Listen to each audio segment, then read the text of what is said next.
Hello दोस्तों, आज हम बात करने वाले हैं एक बहुत ही इंटरेस्टिंग सब्जेक्ट की, सूचना प्रौद्योगिकी, जिसे हम सब आमतौर पर आईटी के नाम से जानते हैं। तो शुरुआत एक सवाल से करते हैं।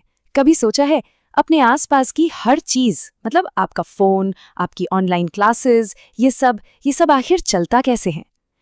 इसका सीधा सा जवाब है टेक्नोलॉजी। तो इससे पहले कि हम कंप्यूटर्स की गहराइयों में जाएं, ये समझना बहुत जरूरी है कि आखिर ये आईटी है, ये है क्या चीज। चलिए इसे समझते हैं। अगर बिल्कुल आसान शब्दों में कहें ना, तो आईटी का मतलब है टेक्नोलॉजी का इस्तेमाल। किस लिए? किसी भी जानकारी यानी इन्फॉर्मेशन को हैंडल करने के लिए। बस इतना ही सिंपल है। लेकिन ये जानकारी संभालने या इन्फॉर्मेशन हैंडल करने का असल में मतलब क्या होता है? देखिए, आईटी इसमें हमारी 5 मुख्य तरीकों से मदद करता है। जानकारी को इकट्ठा करना यानी कलेक्ट करना, उसे स्टोर करना, फिर उसे ज़रूरत के हिसाब से प्रोसेस करना, उसे सुरक्षित रखना यानी प्रोटेक्ट करना, और आखिर में उसे दूसरों के साथ शेयर करना। और अब आती है वो परिभाषा जो आपको एग्जाम में लिखनी है। इसे जरूर याद रखिएगा। आईटी का मतलब है हार्डवेयर, सॉफ्टवेयर और नेटवर्क का इस्तेमाल करके इंफॉर्मेशन को बनाना, प्रोसेस करना, स्टोर करना और एक दूसरे के साथ एक्सचेंज करना। ये समझना बहुत जरूरी है। अच्छा, अब आप सोच रहे होंगे कि ये सब किताबी बातें हैं, है ना? लेकिन असल में आईटी हमारी रोजमर्रा की जिंदगी का हिस्सा है। शायद आपको पता भी ना हो, पर सुबह से लेकर शाम तक हम सब आईटी का इस्तेमाल करते हैं।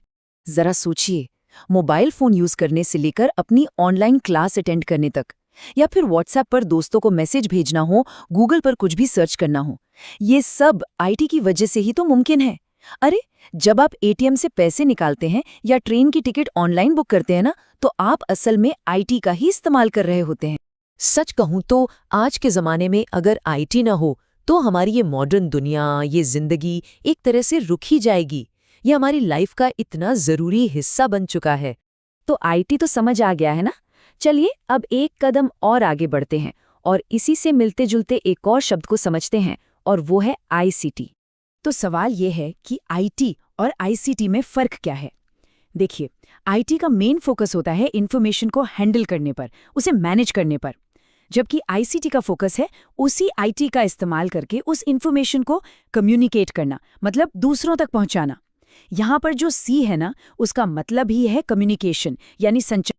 जैसे जब आप अपने दोस्तों या फैमिली से वीडियो कॉल पर बात करते हैं, या जब आपकी ऑनलाइन मीटिंग्स होती हैं, ये आईसीटी का बेहतरीन एग्जाम्पल है।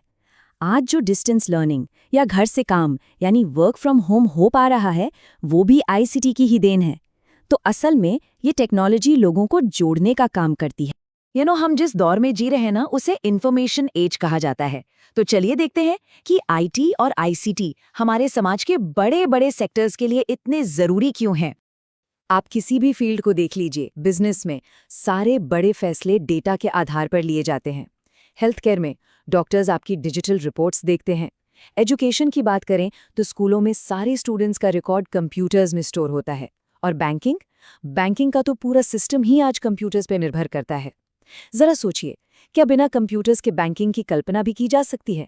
बिल्कुल नहीं। और ये एक लाइन है जो इस पूरी बात का सार है। याद रखिए, सही समय पर सही जानकारी ही शक्ति है। आज की दुनिया में जिसके पास सही वक्त पर सही इन्फॉर्मेशन होती है ना, असल पावर उसी के हाथ में होती है। तो चलिए, अब तक हमने जो भी समझा है उसे एग्जाम के नज़रिए से फटाफट समराइज कर लेते हैं। ये वो मेन पॉइंट्स हैं जो आपको बिल्कुल याद रखने हैं। इस टेबल को जरा ध्यान से देखिए। जब हम बात करते हैं आईटी की, तो इसका मतलब है हार्डवेयर, सॉफ्टवेयर और नेटवर्क का कॉम्बिनेशन। इसका इस्तेमाल कहाँ होता है? एजुकेशन और बिजनेस जैसी फील्ड्स में। और जब हम कहते हैं आईसीटी, तो इसका मतलब है आईटी का इस्तेमाल करके कम्युनिकेट करना। ये बैंकिंग और हेल्थ केयर जैसे सेक्टर्स के लिए बहुत ज़रूरी है। ये इसे याद रखने का सबसे आसान तरीका है। तो ये तो थी आईटी और आईसीटी की कहानी। लेकिन अगली बार हम एक और भी मज़ेदार सवाल का जवाब ढूंढेंगे। डेटा और इन्फॉर्मेशन, इन दोनों के बीच आखिर क्या फ़र्क है?